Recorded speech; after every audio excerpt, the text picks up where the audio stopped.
Hello and welcome to Moderate Fantasy Violence, a podcast about movies and the TV shows they later make out of them. I'm Nick. And I'm Alistair. And this fortnight, we are covering, as I've just heavily implied, some TV shows based on previous movies. First up, we've got Snowpiercer, a new crime drama based on the movie by Bong Joon-ho, and then we'll be covering What We Do in the Shadows, the new sitcom based on the comedy film by Taika Waititi and Jermaine Clements from a few years ago. So yeah, all of that to come. But yeah, for those of you who follow the sci-fi fantasy news, you might be aware of some stuff that's come up in the last week or two regarding the writer Warren Ellis. We're not planning on discussing this at length, but we have covered Warren Ellis's work a few times, including recently with The Authority last week and Castlevania a bit before that. So since, to be honest, the main reason we've done that is because I've been a fan, I just wanted to chime in at this point and say, as we've used our platform to cover him because of me, obviously neither I nor we as a podcast nor Alistair like this. It's all thoroughly depressing and slightly unsettling, and it's very unlikely, unless the situation changes substantially, that we will be covering any of Warren Ellis's work again. Yeah, obviously far more important than my fan disappointment or what we cover on our podcast is that the people who've come forward are believed and respected, and that, you know, we maybe take a look at how we allow people with this kind of power in the community to conduct themselves and maybe try and stop this sort of thing happening again. And yeah, I think that's all we really need to say about that on our tiny podcast. I just thought since we covered him a few times recently, we should mention it. Okay, and with that, we now slide into our regularly scheduled features. Alistair, what media have you consumed in the last 2 weeks? So I've been going back to something we covered on the podcast quite a while ago,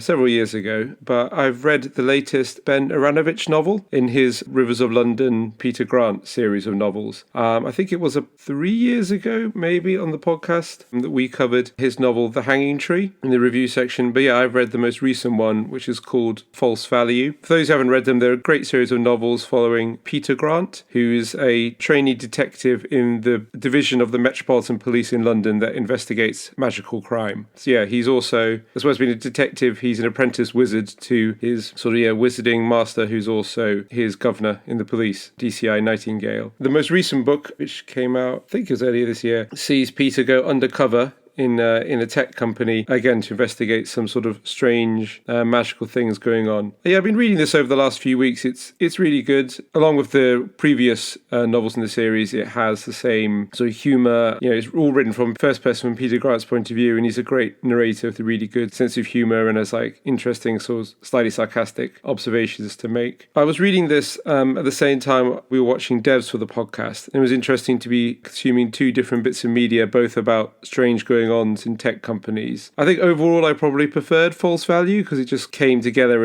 as a more satisfying story. I guess because it's about the 8th, I think, book in the Peter Grant series, and I don't want to say it's formulaic, but there's a very pleasing Peter Grant mold that this book fits into. But yeah, it's still doing some new interesting things. It introduces some new villains. It broadens out the world a bit more. So yeah, if you've not read it, you know, if you're a fan of Peter Grant or read any of the books from when we covered them before, I can recommend picking up this new one. This is kind of a pivoting off in a new direction for that series, isn't it? Because they basically finished a lot of the ongoing plots in the previous one. Yeah, the main plot that they've kind of been doing since the second one. I guess the first novel very much just introduces the characters in the world. And yeah, and has a quite self-contained story. They introduced a big villain in the second one whose plotline was resolved in the previous one. So I think they're opening up some new avenues, yeah, primarily by introducing some new American villains. But yeah, it's sort of branching out the world a bit. Each book introduces some new characters, some new situations. Yeah, it feels very, believable. I guess they've had like 8 books, 2 novellas with another novella coming, a huge series of comics that I do really need to read or read more of, and Audible short stories and things like that. So it's quite a big world at this point, and you do get the sense that it's a kind of well thought through, complete world, because each book kind of adds a bit more to it. Yeah, no, I'm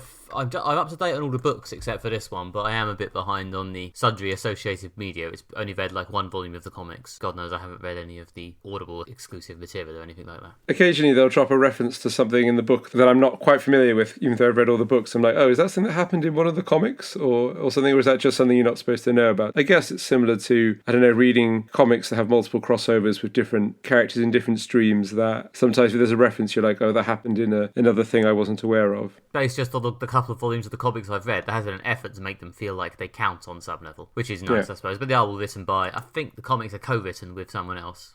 Andrew Cartmel, I want to say. But Ivanovic is obviously involved to a decent extent. It's a nice sort of little contained thing. It doesn't feel quite as painfully sprawling as some comic shared universes do, but yeah, it's a fun little thing he's got going on in the corner. I do actually need to catch up with it at some point. Yeah, and Aronovich was a TV writer before he was a novelist. He wrote Blake Seven and Doctor Who, like classic Doctor Who back in before the Wilderness years. I think he wrote the last Dalek adventure before the Daleks were brought back in the episode Dalek in the 2005 series with Christopher Eccleston. So yeah, the fact that he's a TV writer, I guess he's got some knowledge of script writing, which probably lends itself to comics, but I can see why they might want to also bring on someone who is like primarily a comics writer. But in terms of writing TV, this sort of managing this sort of ongoing series and this sort of interlocking episodic adventures, I guess, lends itself quite well to what he's doing here. Yeah, there's a part of me that thought maybe 7 books is enough and we don't need to continue into a whole new arc, but I'll probably read it in the end because I do like his style. Yeah, I mean, it's entering, I guess, similar to comics as well, or similar to a lot of comics, I suppose, not all comics. There's not one plot arc for the Peter Grant character. There's going to be multiple ongoing arcs, and there's things like his personal relationships move forwards. So yeah, like in this one, his girlfriend, who is also the goddess of a small river in South London, is pregnant, and there's sort of talks about maybe them getting married, and also but obviously they're concerned because ceremonies and stuff have power in the magical world. So there's their concerns about whether they should get married or not. So there's personal dramas that are moving on always in the background, as well as the crime and magical plot arcs. But I guess similar to, I don't know, it's a Batman. It's not just one story you're telling with Batman. There's multiple ongoing arcs that theoretically can keep going indefinitely. There's always more magical crime to solve. Yeah, no, it's definitely, obviously, the whole magical police thing is definitely an engine that you can just sort of keep chugging along for a very long time. I'm just interested to see how long he can realistically keep chugging that magical crime. Yeah, well, while they're still good, then I guess that's the novels will keep coming out, and this one is good. Yeah, the other thing to say is that I listened to this on the audiobook, and as always with all of these, Cobner Holbrook Smith does an amazing job of reading the novels and performing the character of Peter Grant and giving each of the enormous cast of characters the world now involves, each character some personality and distinctive voice. So he does an excellent performance. And I found out recently, I think he had a small role in Doctor Strange. So he's now part of the Marvel shared universe as well.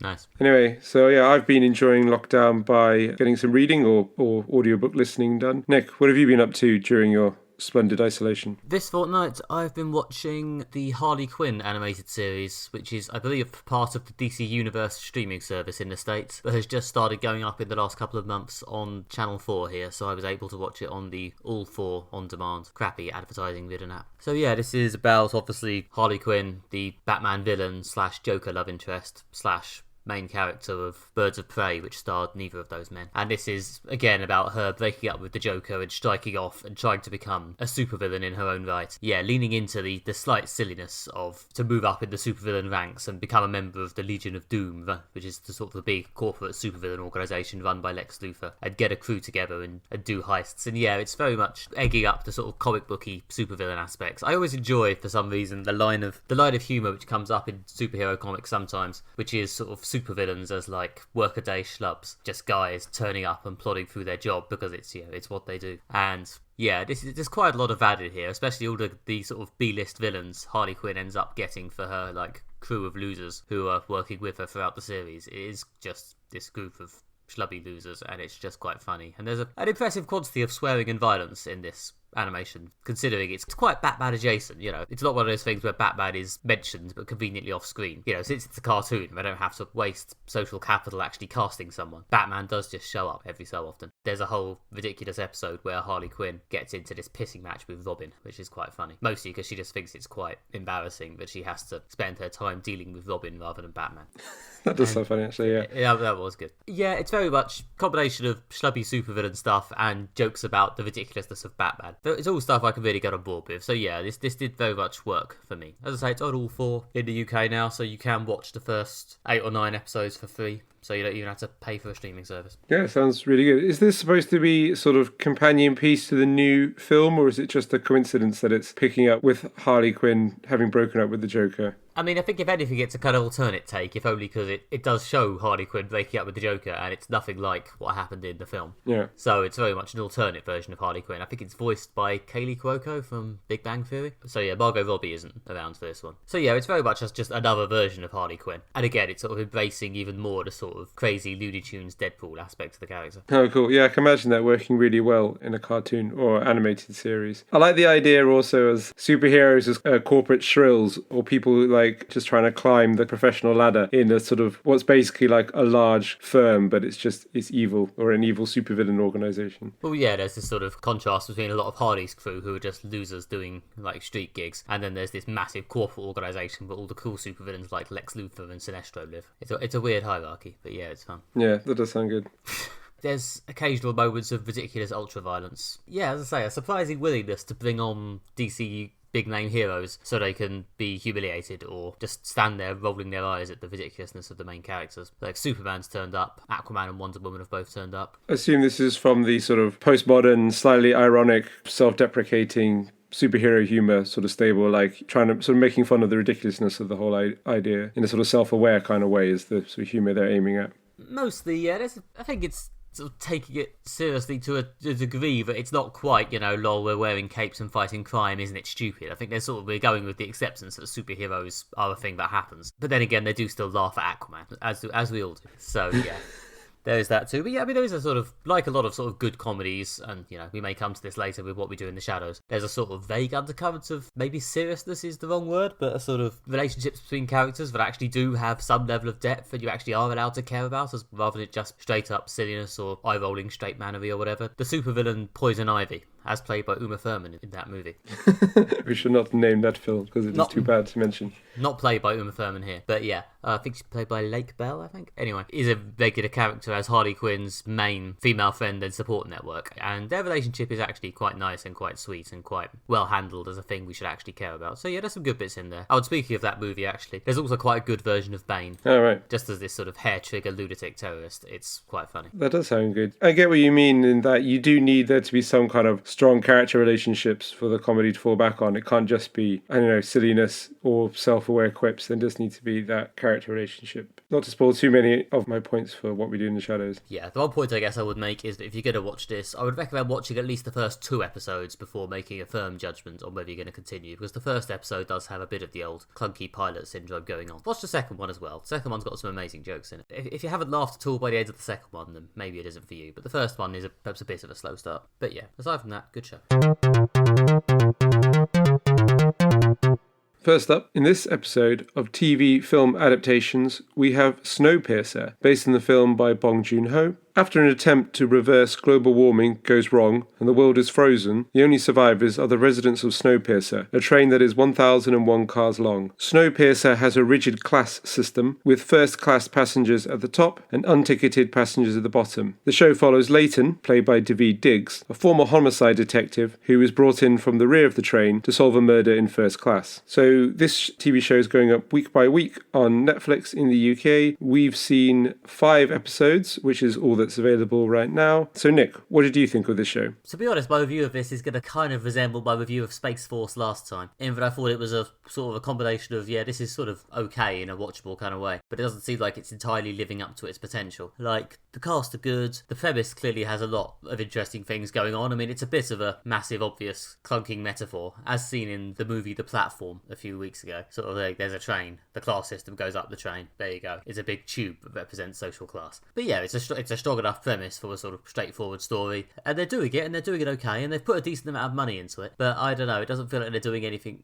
massively interesting with it. And considering everyone's spent years making jokes about how American TV has to turn everything into a procedural cop show, the fact that they've turned this into a procedural cop show does seem impressively odd, especially the mechanics required in the opening episodes to get it rolling. This sort of, as luck would have it, there's only one detective on the train. So yeah, it's some of that stuff is a bit silly and some of it's a bit sort of slow, and especially at the beginning when they're having to set everything up. But yeah, it's basically watchable in a sort of, ooh, I wonder what's going to happen next sort of way. It's got a nice sort of pulpy churn through the plot. Yeah, the cast are good, especially Daveed Diggs and Jennifer Connelly, who, although I'm not sure Daveed Diggs actually gets a huge amount to work with, but Jennifer Connelly's got an interesting character. So yeah, it's fine. I was not bored for the most part, but at the same time, I was slightly unthrilled and sat here thinking, I'm sure this could be much better. I haven't seen the film, but getting getting back to an old school version of our roles on this podcast, wherein we're vaguely talking about a film but I haven't seen, but I hear the film's much better. Yeah, I would definitely agree that the film is a better exploration of this concept. The film is not a procedural cop show. The film has a fairly straightforward plot of there's a rebellion in the unticketed rear of the train that fights its way all the way to the cab, in first class. But we're not here to review the film, we're here to review the TV show. But yeah, I think this show obviously is very much the platform just on its side.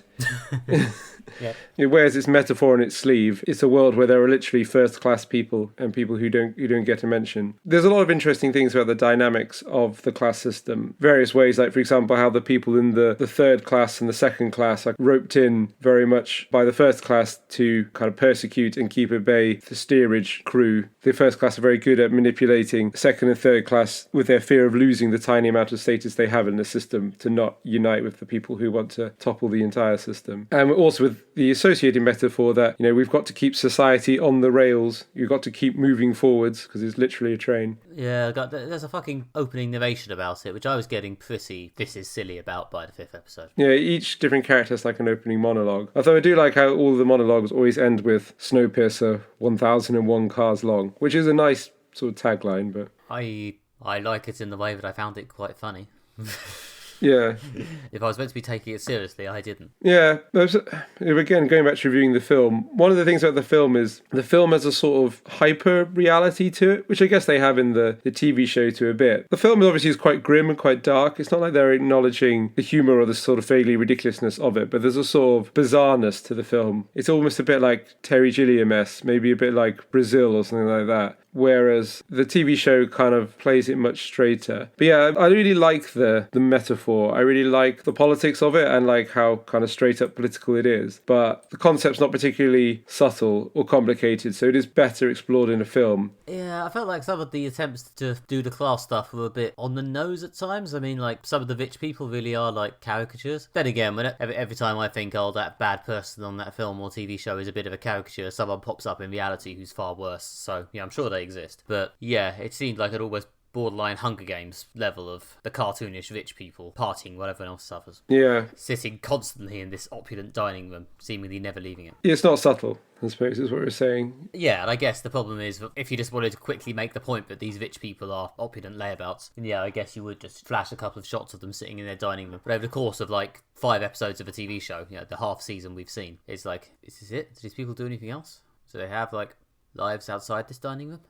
Guess not. Yeah, they've kind of got the balance of they wanted to establish the cast of characters so they have like a reasonable range of suspects to draw, because obviously the kind of point in this, it is a murder mystery supposedly, or like a crime show, so they kind of want to establish the cast of characters, and they don't want to do the obvious thing of they introduce one person who, that person is obviously the villain because they're given a little bit more characterization, but at the same time they flesh out the concept almost like a bit too much. Like it just starts to raise questions like, what do the people in first class do all day? I mean, it looks quite nice, but like, what do they fill their time with? Because they don't have all the things they'd have done before, like companies to run or, I don't know, operas to go to. Do they just sit around and read like the few remaining books that exist in the world?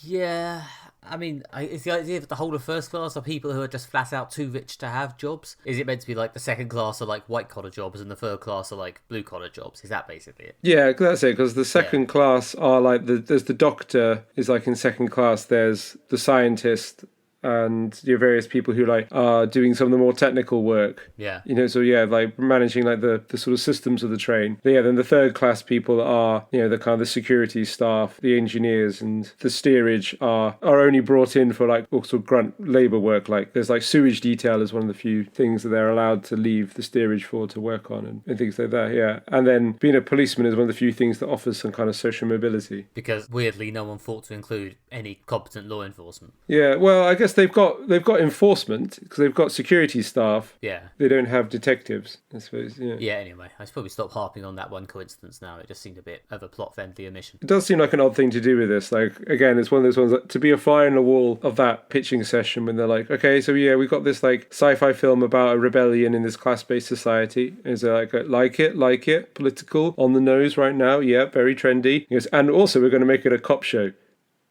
Cool. I guess people like cop shows. I think there was some sort of like behind the scenes scrambling and problems on this show. Like, I think there may have been a whole different pilot filmed with like the same actors playing different characters, and then they like restarted from scratch or something. So it does seem like this might be the result of a bit of the old troubled development. Yeah, and I can kind of see the idea that like the film has one straight up plot, which is just the rebellion. And there is obviously a big plot in this of the people in steerage fomenting a rebellion to overthrow the class system of the train. And I can see, to say something positive about the writing, I do like the fact that they didn't just say, okay, we'll just take the plot of the film and we'll slow it down to like 10 episodes, which is like a lot of things do when they take these like TV adaptations of film. And it's we've talked before about Netflix and other streaming platforms, the kind of the bloat that some of these series have when there's like just like unnecessary episodes because they've just got too little plot for too many episodes. I do like the fact they didn't like, right, we're not just going to take the fight all the way along the train and just make like 10 episodes of them fighting their way along the train, because it probably wouldn't have worked. So they were like, well, we need to introduce like a different plot that allows us to explore the same like hierarchical concept.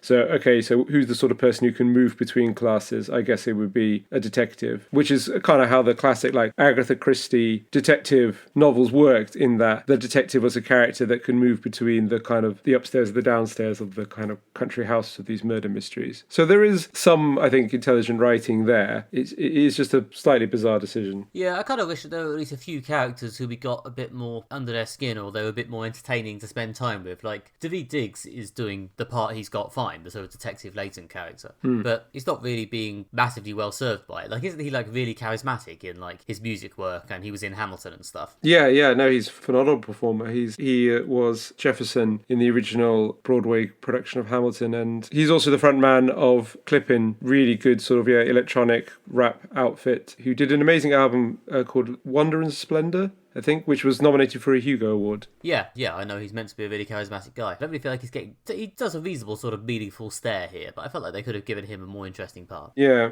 He just kind of stares at stuff. There's some good flashback sequences when they kind of flashback to when the unticketed passengers boarded the train, and in the final sort of dying days of the world before the only people left was the population of Snowpiercer, and there's some flashbacks to how like violent and dangerous those times were. Yeah, there were things in that which I thought were quite good. Yeah, and as I said earlier, I like the Jennifer Connelly part. I think she's getting some interesting bits. It would be nice to maybe get a bit more into who she actually is, but I quite like her character. Yeah. And the vague steampunk aesthetic is quite fun. As I say, it's not an unwatchable or god-awful show. It's just a bit workaday and clunky. I'll try and talk around actually spoiling this.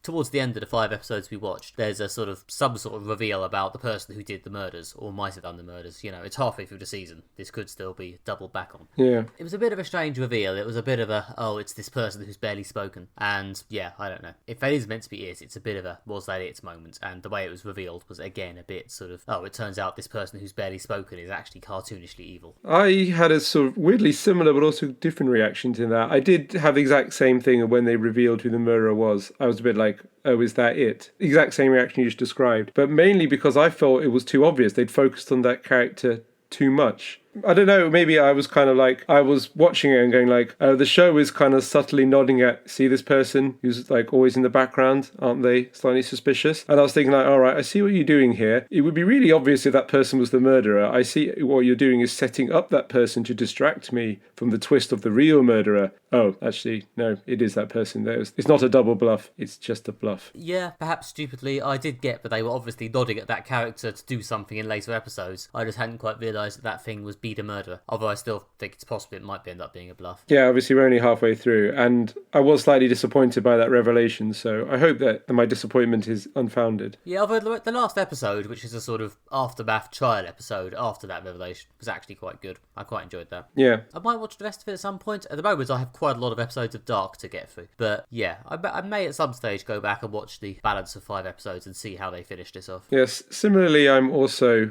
completing my Dark rewatch, or have to complete my Dark rewatch by next Saturday. By tomorrow, for those of you who are watching this as it comes out. Yeah, we'll let you know. But I also, in the first couple of episodes, I was not that impressed, or just a bit less, and I was feeling, okay, I'll watch these 5 for the podcast, and then maybe that'll be it. But by the time I got to the end of the 5th one, I was very much like, I do want to see where this is going. So yeah, I'm likely to go back and finish this off at some point, because it has weirdly got under my skin. Like, I do want to find out what happens. Yeah, as I think I said earlier, it's not dissimilar to Space Force. I'm not sure I think it's particularly great or living up to its potential, but my time is passed by it. I was engaged. I do at least kind of want to know what happens. Yeah. So if you just want some trash to watch in lockdown, there are probably worse things on, but I'm not pretending this is amazing.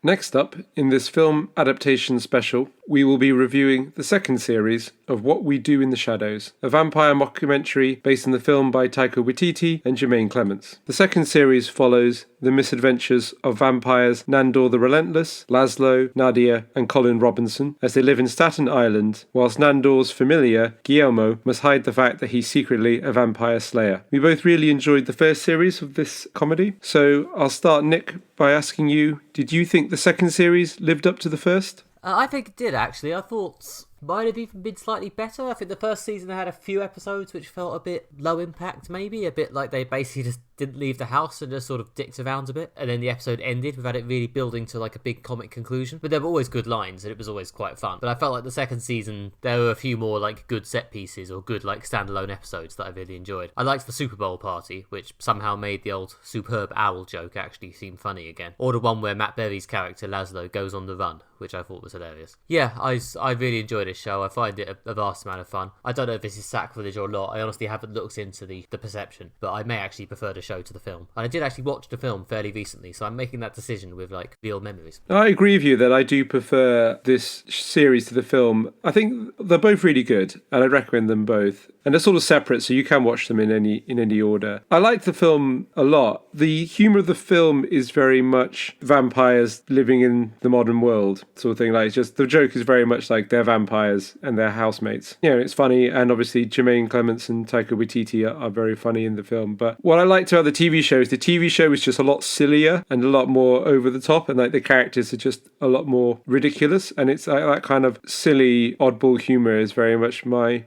sort of thing. Like, one of the best things is that they've cast in this Matt Berry as Laszlo. As a long-time follower of Matt Berry, and I've enjoyed his work on Garth Marenghi's Dark Place, The IT Crowd, and really find him doing the idents for Absolute Radio. I just think he's really funny doing those idents. I don't know. Yeah, as a long-time watcher, Matt Berry, he is absolutely excellent in this, going totally over the top as this like ridiculous vampire. So yeah, the kind of over-the-top ridiculous of this is brilliant. Yeah, I do also have that as like my third bullet point on this, yeah. The main things I like about this show are Matt Berry as a hammy vampire, which is amazing. The way he just shouts, "Bat!" when he wants to turn into a bat is brilliant by itself. And just every episode features at least one completely ridiculous Matt Berry line reading where he just mangles the pronunciation of a word for seemingly no reason. That's great. I also find the energy vampire like Colin Robinson jokes endlessly amusing. I don't really know why, to be honest. It's a very basic joke, but I just find every episode they come up with a new thing that Colin Robinson can just bang on about at great length to punish and destroy people, and for some reason I just find it funny whenever he starts stuff. Yeah, I mean, it is a great character, the idea of an energy vampire who sucks your energy by being boring and tedious. And obviously a character who's sort of like boring, plain and quiet balances very well the cast of the other three sort of ridiculous, over-the-top vampires. I did really like the episode when Colin Robinson gets promoted at work, and because he's the boss and everyone has to listen to him, he drains much more energy and becomes almost like godlike in his power. Yeah. That was just really funny. And again, built to a absolutely like hilarious comedy set piece when he was just sort of could drain anyone's life force just by looking at them because he becomes so powerful. As a Colin Robinson fan, I did very much enjoy the Colin Robinson special episode. I think also, possibly because the first season seemed to be quite successful, they maybe had a bit more money this time. There seemed to be slightly more special effects, slightly more opportunities to leave the house, and a few more celebrity cameos or famous people popping up to play silly supernatural characters. Like the first episode, I think it was the first episode, had Benedict Wong as a necromancer. Yeah, he was brilliant, yeah. And then Mark Hamill is in a later one. Yeah, also brilliant. I mean, yeah, they're doing amazing for the cameos in this one, yeah. Possibly a highlight for the whole series is as you mentioned, the Mark Hamill episode when Laszlo goes on the run. I mean, partly because it's a Laszlo heavy episode, but also ridiculous when because the episode's only like 22 minutes long. They cram like an entire inspirational sports film into this 20-minute thing when he moves to a small town and becomes a coach of a women's high school volleyball team. Yeah. It is weirdly how they managed to do like the plot of an entire film in about like 15 minutes, topped and tailed with some vampire comedy in Staten Island. It's an impressive bit of writing. And obviously it's got Mark Hamill in it. Yeah, and Mark Hamill turns up as a villain. He seems to mostly play villains outside of Star Wars when I see him nowadays. To be fair, he is very good at it. I guess he's done the ultimate good guy, so he's trying to get away from that. Well, yeah, plus he did spend years and years voicing the Joker in the Batman cartoons. Yeah. But yeah, and there's some fun world building as well. We've now got trolls, zombies, witches, and ghosts in this series. Yeah, and they brought back the Cursed Witch's hat, which obviously leads to some excellent comedy set pieces. Yeah, there's a lot of silly jokes. Yeah, there's one episode in the first season where Matt Berry's character had a cursed hat. It was a very good joke, so it's back. Yeah. The other supporting members of the cast are excellent. Yeah, I do find Nando and Nadia both excellent characters. One of my favourite episodes, it was just one of the favourite subplots, is Nando was like a Persian warlord before he became a vampire. And there's one episode when Nadia finds out that Nando burnt down her village about 200 years before she was born. Yeah, and there's so many great comic set pieces arise from that, also involving this painting of the burning of the village that Laszlo repaints. I just thought, yeah, that was just really nice, because it's quite clever, because it's just, the jokes are all based on the relationships between the characters, not about set pieces or really going anywhere. It's very dialogue based humour, but yeah, they just managed to really find the humour in their situation. Yeah, they always find something funny for all like 4 or 5 main characters to do in every episode, which, as you say, considering only about 20 minutes long, I think some are actually slightly less than 20 minutes long. It's very compressed, but it's always very enjoyably silly. And the one sort of semi-serious subplot they have, really, is the one involving the familiar, Guillermo, who found out at the very end of the first season that he might be the descendant of vampire hunters, I think of the Van Helsings. Yeah. And this sort of slowly builds throughout the second season in a sort of entertaining, slow build, which I wouldn't quite go as far as saying it's played seriously, because it's lots of very silly things happen, but it is kind of like I was saying earlier about Harley Quinn and Poison Ivy, I guess. It's allowed to be semi-dramatic, or at least there's allowed to be some sense of, ooh, what's going to happen? Will poor Guillermo end up dead? Yeah, which is, occasionally there is these elements of, I don't want to say like ultra-violence, but there are these moments of like genuine menace. You get a sense of they are vampires, they kill people, and like they could just kill Guillermo at a whim. I mean, we haven't talked much about Guillermo, who is very much the character that we kind of see the vampire world from his perspective. He's probably the character in the most scenes, even though he's quieter and less of a big personality compared to the vampires. But being the human familiar, we kind of see the vampire world through his lens. And they do a good job, although it is quite a silly, daft show. Moments of genuinely, like, they are vampires and they are dangerous and they are murderers, and they could just kill Guillermo, and you feel enough for Guillermo, you're like, well, I don't want him to suddenly be murdered. Yeah, no, it's been an ongoing thing throughout the first 2 seasons, this idea that Guillermo is the vampire's familiar, which involves, seemingly, the vampire promising to one day make the familiar into a vampire, and almost definitely never actually doing it. Like, there's a pretty recurring joke where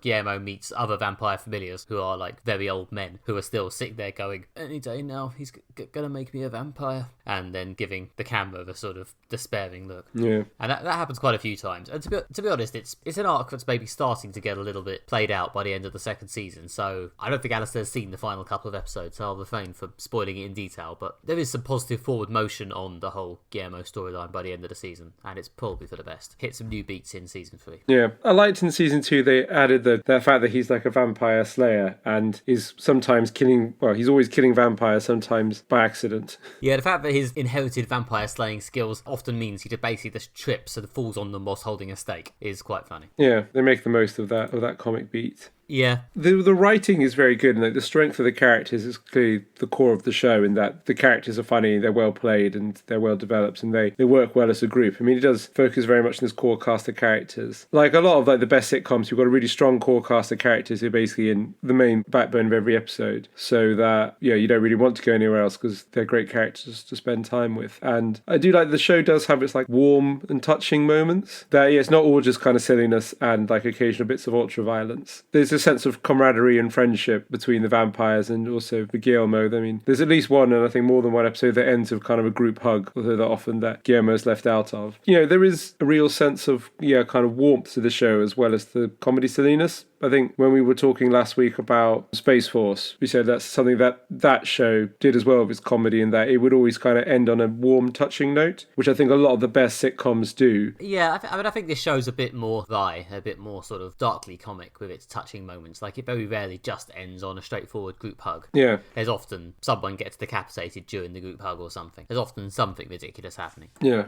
But yeah, I do know what you mean. I think they've set up a nice dynamic wherein the vampires in the show, although, again, as you say, said, they are still, terrifying killing machines, are kind of lovable losers in the vampire world. Like, it's quite clear that no one respects them. Yeah, and obviously I think the running joke is they live in Staten Island, the most boring part of New York, live quite boring lives. Well, they seemingly never leave the house, so yeah, except for Colin Robinson. But I did like the episode where we find out that Colin Robinson is actually an internet troll. Yeah, that was funny. That was a funny subplot. But yeah, no, this is good. This is probably one of the best new sitcoms I've started in a while. It's certainly one of the best sitcoms outside the sort of Office, Parks and Rec sub-family I've seen in a while. But yeah, I really like this show. It's really funny. I like the kind of postmodernness of it. And again, unlike Space Force last week, when we said like Space Force is a very straight up traditional like kind of workplace sitcom, they're not trying to do anything like self-aware and things like that. I do like how this has got a very much sort of self-aware riffing on vampires. Obviously it's done like a mockumentary, and even some bits when they're kind of self-aware mockumentary bits, such as when like a cameraman gets bitten by a vampire and killed, which happens every so often. Yeah, I like the kind of the way they're playing around with the sitcom format and doing something that's kind of self-aware, kind of self-mocking, and also a kind of self-aware vampire parody to a degree. I mean, in some ways, it's coming quite late on the whole mockumentary thing. I mean,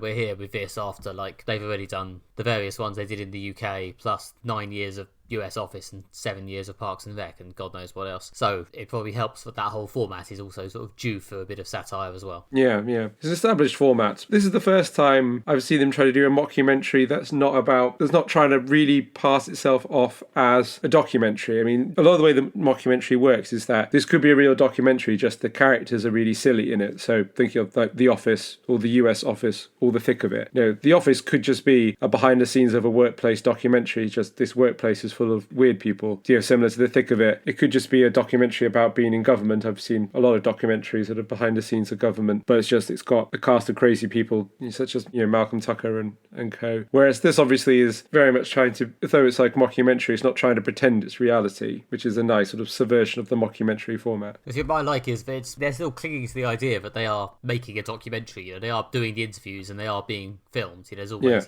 a line or two to explain why the cameras are allowed to follow them around. But like, it's clearly ridiculous. Like, what documentary are they making?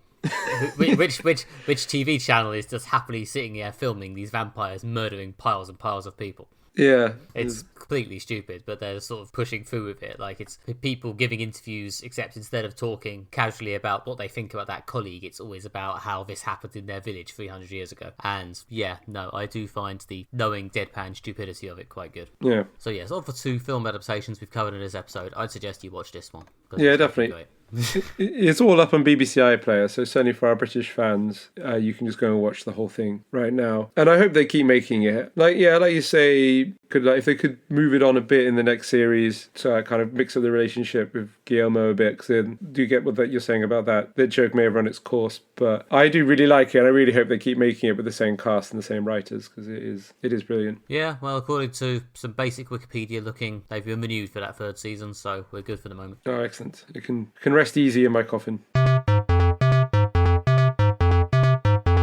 And that was Moderate Fantasy Violence. Thank you very much for listening. If you want yet more Moderate Fantasy Violence related content, you can go to our website at moderatefantasyviolence.com, featuring deleted bits, occasional essays by Alistair, and other such delights. And if you've enjoyed the show, then feel free to leave us a review on iTunes, in the hope that other people can read that and also enjoy the show. Thank you. You can get more from us on Twitter, where we're at MFV Podcast, and you can also follow us on Facebook by searching for Moderate Fantasy Violence. You can find more from me on Twitter, where I'm at Alistair J.R. Ball, and you can get more of my writing at redtrainblog.com. And yep, more available from me at nickbryan.com or nickmb on Twitter, where you can see word of my comics, books, and other such things. There's been some movements on the comics in the last week or two, so I might even be able to show some more stuff. Who knows? And yep, in terms of Moderate Fantasy Violence, we'll be back in a couple of weeks when we will be covering the new Spike Lee movie on Netflix, The Five Bloods, and we'll also be looking at the opening 2 issues of The Ludocrats by Kieran Gillen, Jim Rossignol, and Jeff Stokely. Okay, see you then. Bye-bye. Bye.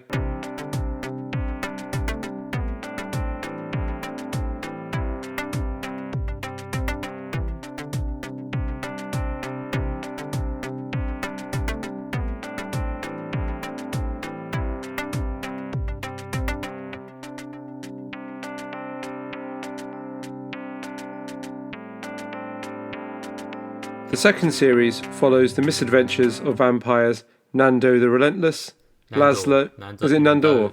Yes. Oh. Nando's is a restaurant. That's well. To be fair, I've had some pretty relentless Nandos in my time.